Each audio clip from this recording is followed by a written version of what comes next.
టాస్క్లు గివప్ చేయడు. And Nabil quick learner అన్న. ఇప్పుడు నేను ఈ మాటలు మాట్లాడిన తర్వాత నన్ను రెడ్ కార్డ్ ఇచ్చారు కదా నాకు. నేను చెప్తున్నా కదా, వాడిది నా సేమ్ స్లాంగ్. వాడు కూడా చాలాసార్లు నాతో అట్లాంటి మాటలు మాట్లాడాడు.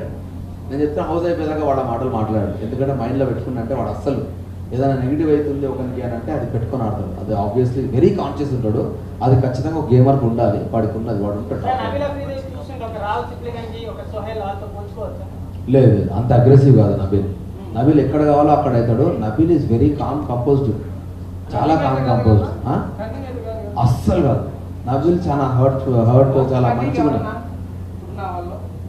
కన్నింగ్ లాగా అని చెప్పగాని ఇంకా నాకు అర్థం కాని క్యారెక్టర్స్లో ఒకటి విష్ణుప్రియ ఒకటి అర్థం కాదు. నాకు ఎందుకు అర్థం కాదంటే తక్కువ ఫ్లోలో కొన్ని మాటలు వదిలేస్తుంది.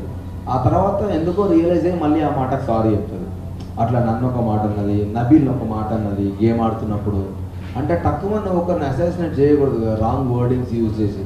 ఆ తర్వాత నువ్వు సారీ చెప్పి ఏం లాభం అన్నా? జరగని దాన్ని జరిగినట్టు పోర్ట్రే చేయడం అది నాకు ఎందుకో, నాకు దానివల్లనే కొంచెం ఆకోడ్ అనిపిస్తూ ఉంటుంది. ఆమె రాదు, నీకు ఇప్పుడే అయిపోయినా నాకు అర్థమైతే లేదని నాకే లోపలలోనికే అర్థం కాలేదంటే బయట ఉన్న వాళ్ళకి అసలు అర్థం కాదు.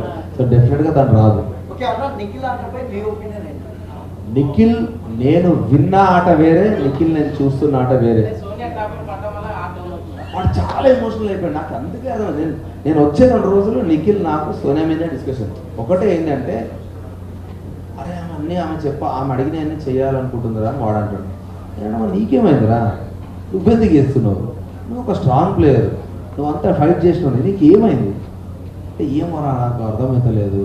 అంటే ఇంకోటి ఏమైందంటే వాని దరిద్రం పాపం ఉన్నది 3 వారాలు కానీ 4గురితో ఇంకేసారు వాళ్ళకి. ఆ 3 వారాలల్లో వానికి ఎవరితో మాట్లాడాలన్నా భయం అవుతా ఉన్నది. సో అట్లా వాడు ఏది మాట్లాడితే ఎటుపోతానో ఒక భయంలోకి వెళ్ళిపోయాడు. కానీ నిఖిల్ అది కాదు. ఎవరు? నిఖిల్ చాలా జెన్యూన్ క్యాండిడేట్. కానీ